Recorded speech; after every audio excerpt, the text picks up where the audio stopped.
ঘন্টা দুয়ের পথ।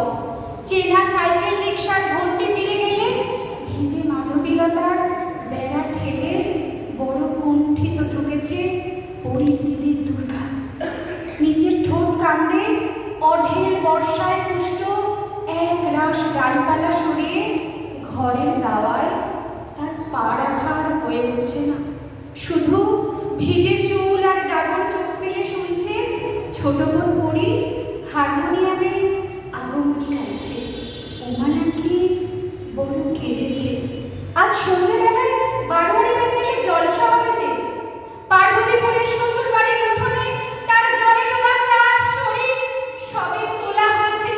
নিথর মৃত্যুর নিখুঁত 16 পারা পূর্ণ হলে দাপুটে শ্বশুর থানায় ফোন করতে একটু আড়াল খোঁজে প্রতিবেশীর সুপরামর্শে।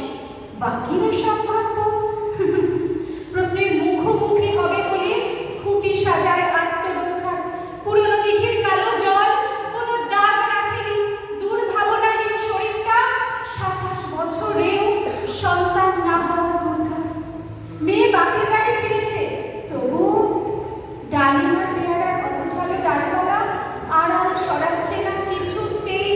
কেউ দেখতে পাচ্ছে না দুরাগত ঢাকের আওয়াজে ভিজে শাড়ির প্রান্ত অল্প অল্প দুলছে। সকালের কাঁচা রোদ আর নরম আশ্বিনের বাতাস বলছে আজ দেবীর বোধন। মা উঠোন পেরিয়ে রান্নাঘরে দাওয়ায় যেতে যেতে মনের ভুলে ডেকে বললেন, অদুর্গা। তারপরেই চিৎকেটে, এই যা, বারবার ভুল করে ডেকে ফেলি।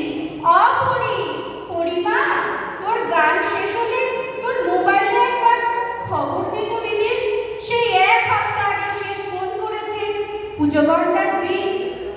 মা, জামাইবাবুর ফোন বন্ধ।